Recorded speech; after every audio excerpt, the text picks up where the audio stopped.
Wizards' recent ban announcement is going to shake up a whole lot of formats.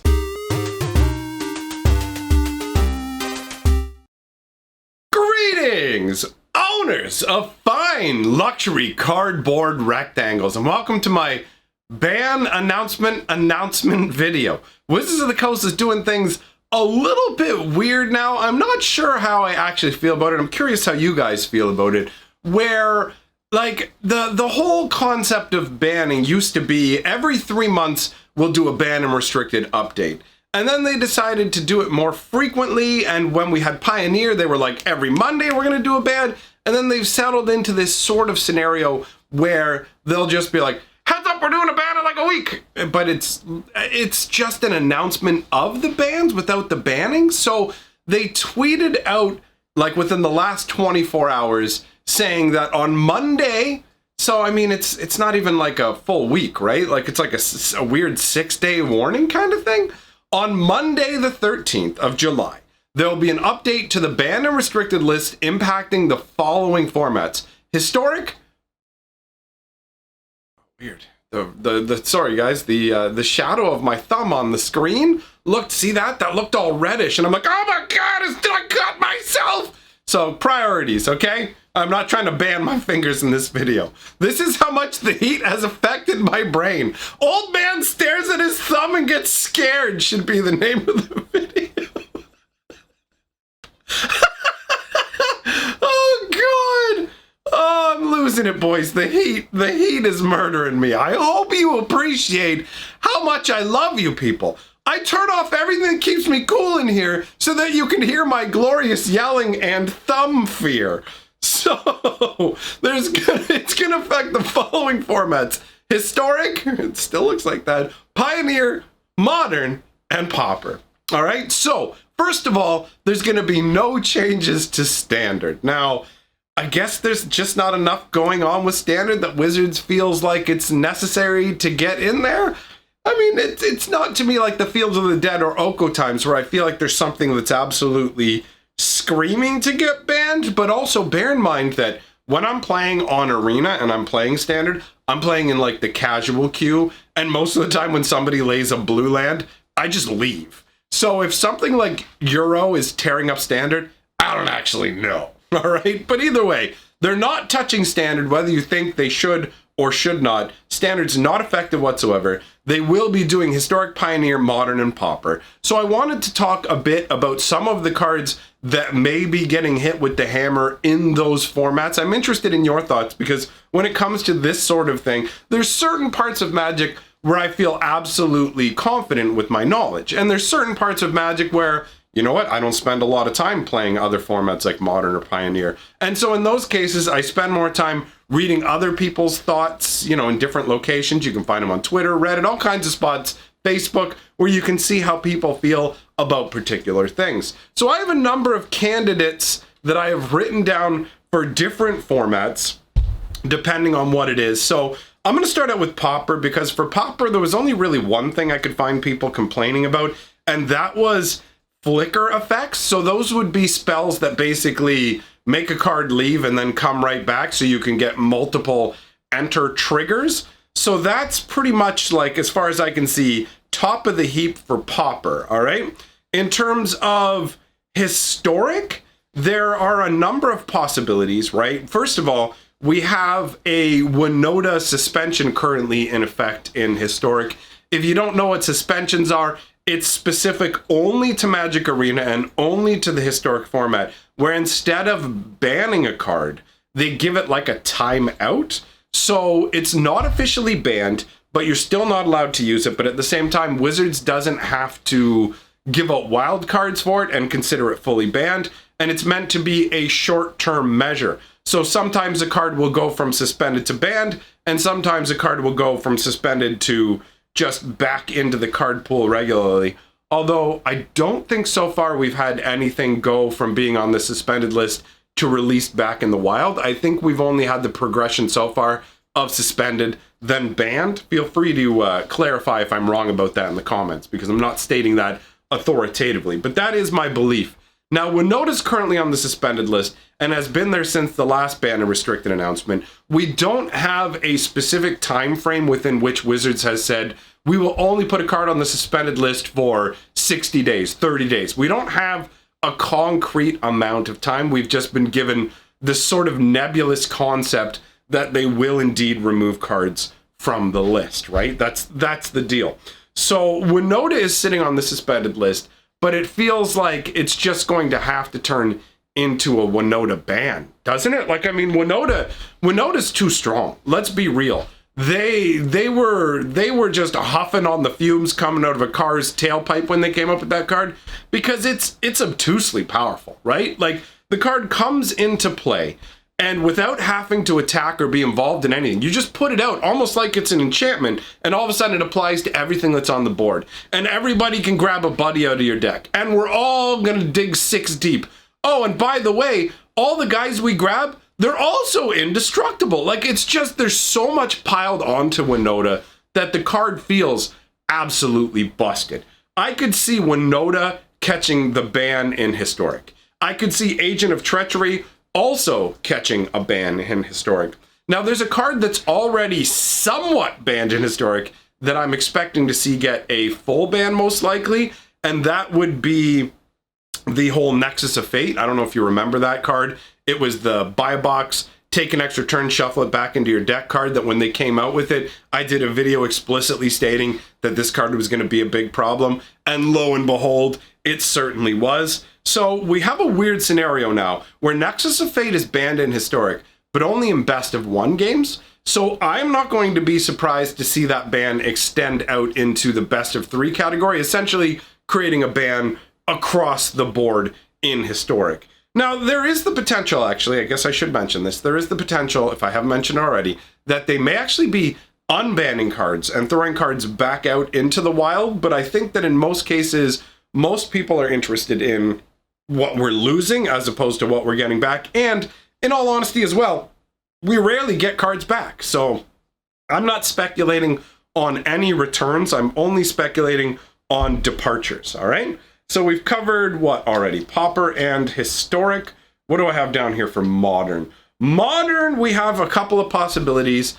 Euro, possibly. I've heard that he is fairly dominant. I mean, dude, obviously the card's really powerful. What you get, the sheer card advantage involved in Euro is just nutty, just really insanely strong. So I wouldn't be surprised to see him get the axe. There are people talking about Arkham's Astrolabe.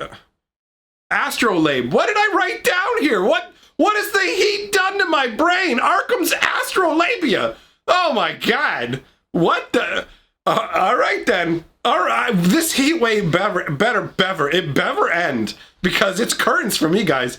I'm donezo. My brain is gone. Like, it's just been cooked into mush. I was a half wit before. Now I'm a quarter wit. Okay. Good God. Okay. Arkham's Astrolabe, or Lab, however you want to pronounce it. I don't care.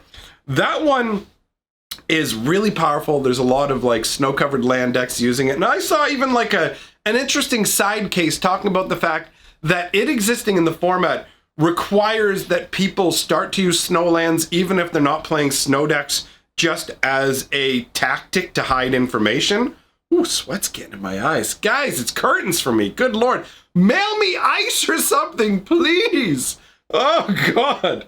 All right, so yeah, Arkham's Astro thingamajobber, and then Mystic Sanctuary is another one. Apparently that's it's a common land from Throne of Eldraine that's been shooting up in value. It's over like a buck American now, as far as I understand. So, I mean, for a brand new common to creep up to that level, it's clearly got to be usable. It's in a lot of cases just a straight up better island.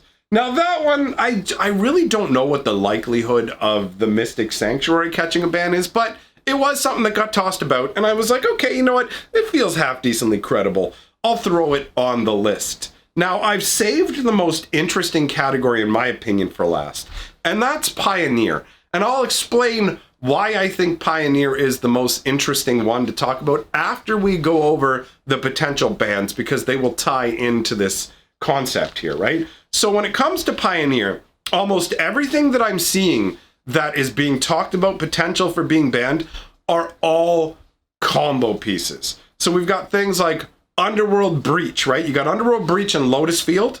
That concept right there, those cards right up there on the chopping block. You've got Heliod the Sun Crowned combining up with Walking Ballista to create like an infinite damage loop, where basically remove a counter from Ballista, do a damage to any target, but you've given it life link with Heliod, and Heliod says whenever you gain life, put a +1/+1 counter on a creature. So it's basically do 1 to you, put a counter on my Walking Ballista, remove the counter, do 1 to you, put a counter on my Walking Ballista, repeat ad nauseum until you win the game.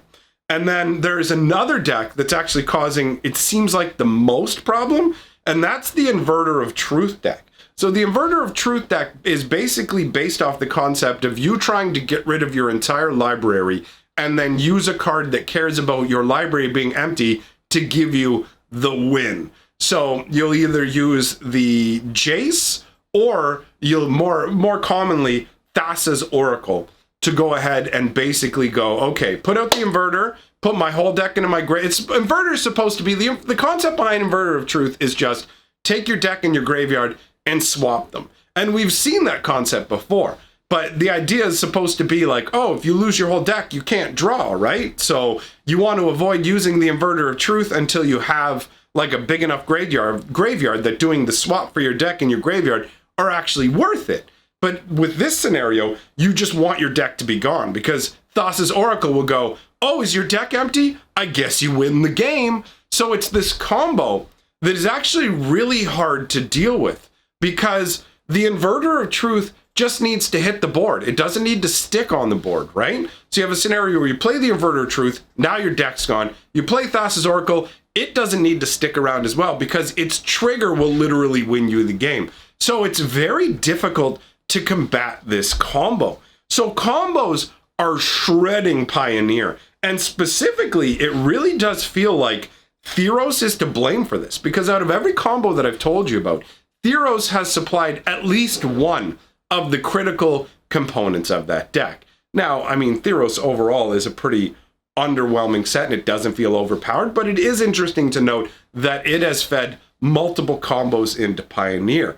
The problem with Pioneer, as far as I understand it, based on like MTGO and things like that, is Pioneer events aren't firing off. If you don't know what that means, basically it means nobody is really, or at least not enough. There are some people, but not nearly enough people are playing the format. So if you have an event where you need 8 people to play in it, they're just not getting the numbers they need to actually get the event going.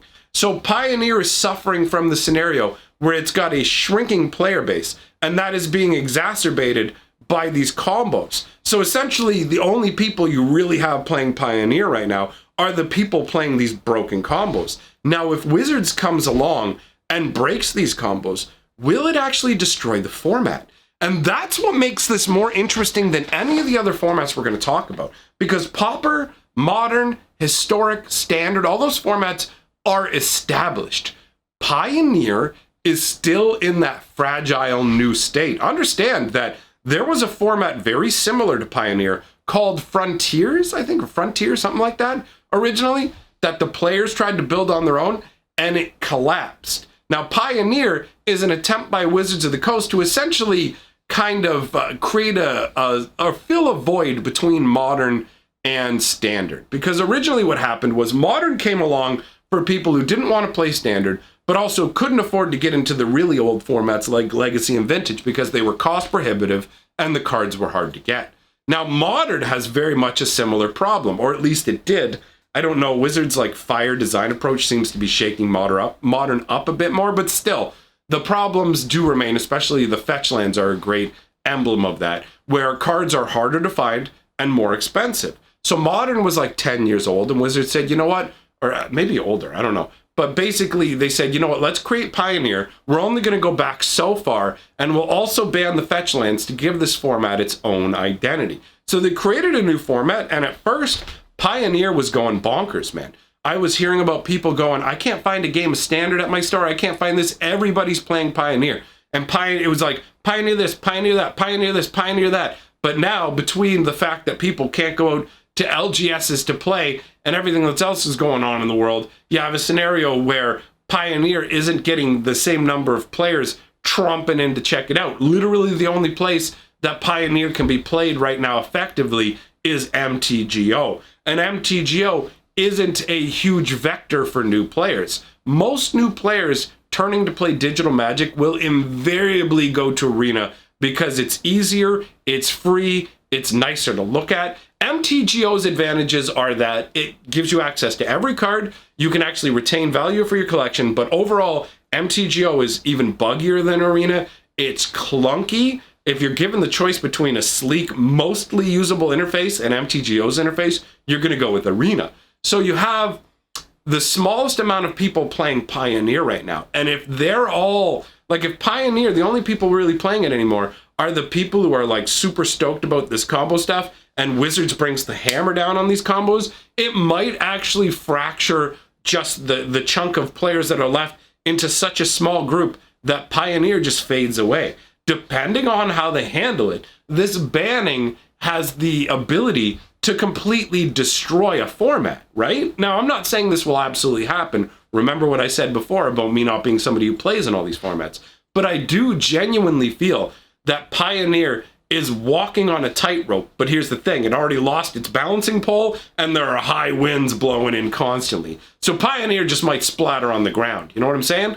That's how I view it. So I am definitely interested in your thoughts on the matter. When it came to this video, I pulled thoughts from a whole bunch of different people in different locations based on what seemed most likely incredible. Obviously, I'm not going to bring every card that everybody has mentioned. It has to be something that was mentioned enough to feel like it's a sentiment shared by a portion of the Magic population. So let me know what you think about all these bannings and the fact that I don't have to worry about my thumb down in the comments below.